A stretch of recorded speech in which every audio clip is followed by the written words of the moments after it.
Okay, let's dive into this brand you've probably seen, well, everywhere lately, especially online. Their ads are kind of hard to forget. We are talking about Dr. Squatch.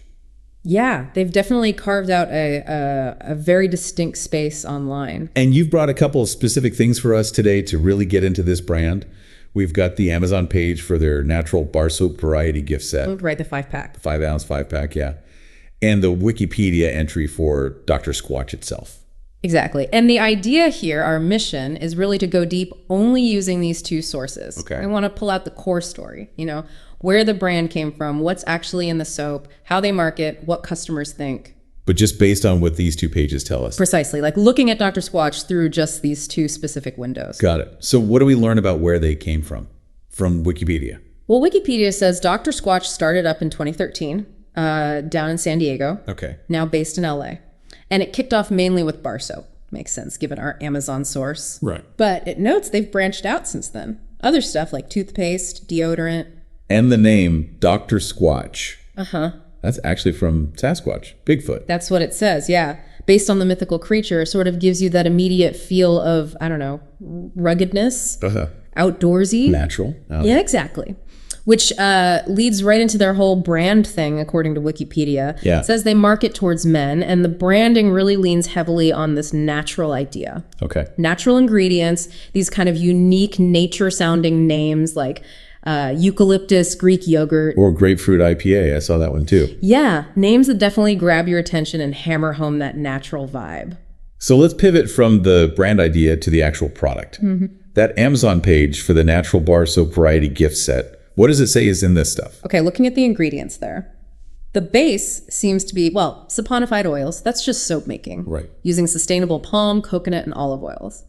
Then, depending on the specific bar, they add things like Greek yogurt, eucalyptus oil, peppermint oil, shea butter, oatmeal, kaolin clay, sea salt.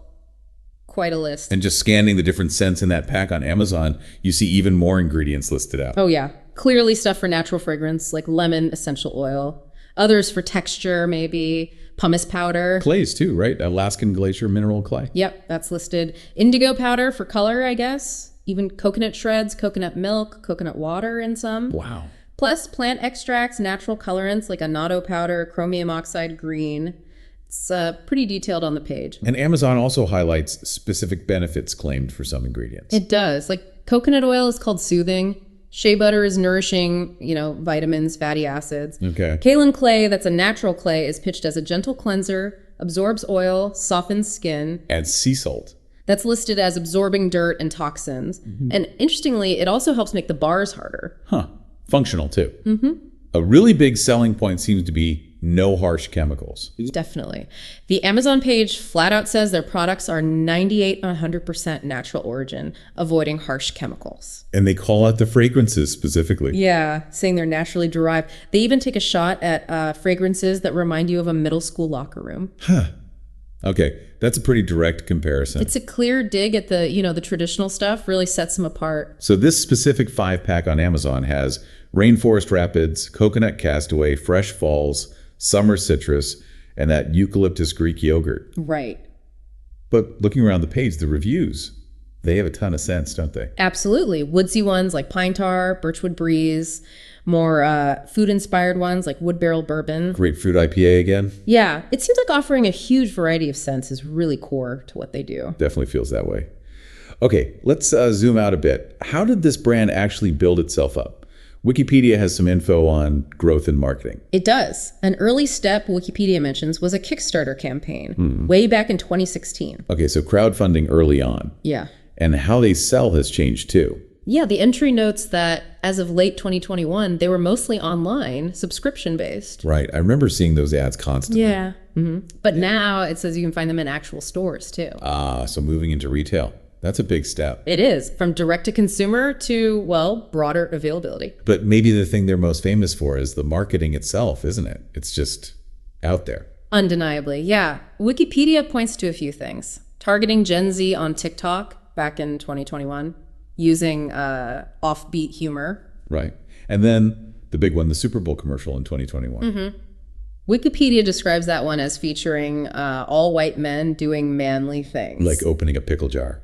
Yeah, or getting their hair braided by a daughter, things like that. But that ad wasn't universally loved. No, Wikipedia actually quotes Yardbarker, called it juvenile humor and trying way too hard. Interesting that the source specifically includes criticism. Yeah, it does. And more recently, late 2024, Wikipedia says they got attention for an ad campaign with actress Sydney Sweeney. Okay, so different tactics over time. Still aiming for attention, though. Seems like it. And it looks like these strategies worked, financially speaking. Wikipedia reports their annual revenue hit $100 million as of 2021. Wow. $100 million from mostly soap and men's personal care in just, 8 years or so? That's fast growth. It really is. And that kind of growth gets noticed by the big guys. You mean like established companies? Exactly. Wikipedia mentions that in 2023, a huge company, Unilever, actually named Dr. Squatch as significant competition. Whoa. Being called out by Unilever, that's basically saying you've arrived, right? Pretty much, yeah. And speaking of Unilever, Wikipedia also details a specific fight between them and Dr. Squatch. Over advertising. Yeah. Unilever started a dispute resolution process about Dr. Squatch's ads, specifically their use of the skull and crossbones symbol. Okay. To sort of imply that competitor products had non-natural ingredients, like dangerous ones. So using that imagery to suggest other soaps were, toxic compared to theirs. What happened with that dispute? What does Wikipedia say? Well, in late 2023, the National Advertising Division, it's part of the BBB, sort of an industry watchdog for ads. Right. They decided Dr. Squatch should stop using the skull and crossbones in that specific way. Okay, so stop using that symbol for comparison. But importantly, the ruling said they could keep saying their products have no harmful ingredients. So tweak the visual comparison, but stand by the core, no harmful ingredients claim. That really shows you the kind of battles fought over ad claims, especially around natural. It really does. Highlights how intense the competition is and how much scrutiny brands get over how they talk about ingredients compared to others. Okay, so we've got the origins, the ingredients, the claims, the marketing, the growth, the competition. But what about the people actually using the soap? Let's look at those Amazon reviews for the 5-pack. Right. So this specific product on Amazon, it's got a really strong rating overall, 4.6 out of 5 stars. And that's based on a lot of reviews. Yeah, over 29,000 global ratings. Huge sample size. It's tagged Amazon's Choice. And it even says it has fewer returns than average for similar products. Which generally points to happy customers, I guess. Seems like it. Amazon even has that AI summary of what people are saying. Yeah, those summaries. What are the main themes there? Okay, several things pop out. Effectiveness is big. Customers generally say it works well, gets them clean, feels great, gentle on skin, leaves it smooth. And these standout quotes. Yeah, things like soft on the skin and smells amazing. And this one takes away the angry stank. Angry stank, I like that. It fits the brand. It really does. Scent is another huge point. Mostly really positive. People love the smells. Seems so. Finding them pleasant. One review said it smells wonderful, and my lady friends loves it. Okay. Though, like we said about variety, personal taste matters. One person loved the Greek yogurt, but didn't like the coconut scent in that pack. Right, makes sense. You can't please everyone on scent. How about the lather? Lather quality gets a lot of praise, too. The summary says it's described as rich, plentiful. Ghost. Like lather good. Lather is legit, it's thick, creamy, and lather is luxuriously rich. Okay, so the whole sensory experience, the smell, the feel, the lather, that seems like a definite plus based on reviews. Good time. But what about the practical stuff, like value? How long do these bars actually last? That's often the catch with these sort of premium soaps. And yeah, here the reviews are definitely split. It's mixed. How so? Some people feel it's totally worth the money, find it fabulous, but others definitely call it expensive or pricey. Okay, so a divide on the cost value. What about longevity? How long the bar lasts? Same story there. Conflicting reports. Some reviewers say the bars last a good long time, longer than standard soap. And others.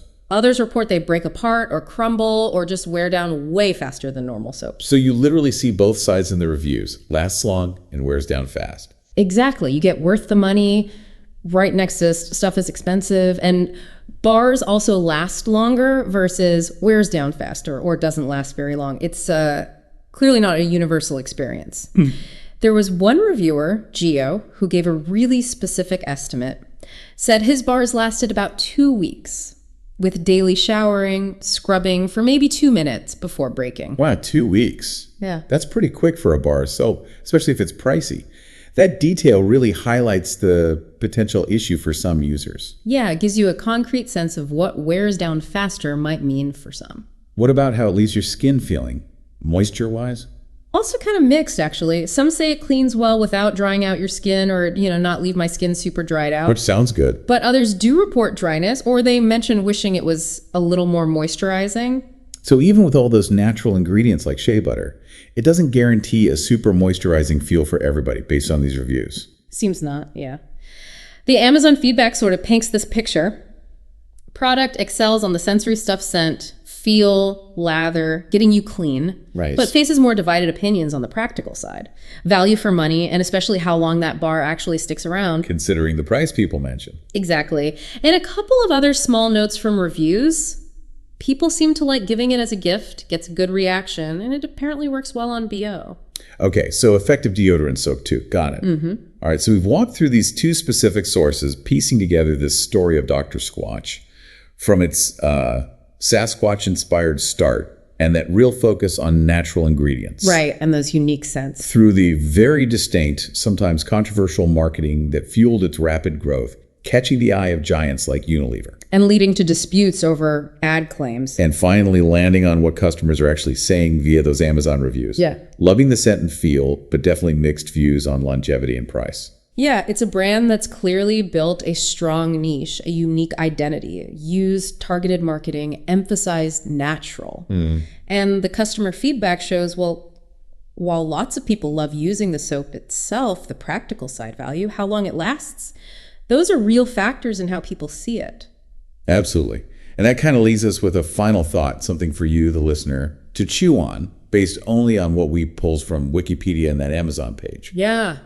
Given that premium price point people mentioned and that mixed feedback on how long the bar lasts versus the really strong positive feedback on the scents, the feel, the lather, what factors do you think ultimately drive customer loyalty for a brand like Dr. Squatch? Is it just how well it works, that great smell and feel? Or is it the power of the marketing, that whole brand identity they've built? Or maybe some combination that just, clicks perfectly for the guys they're targeting. What do you think?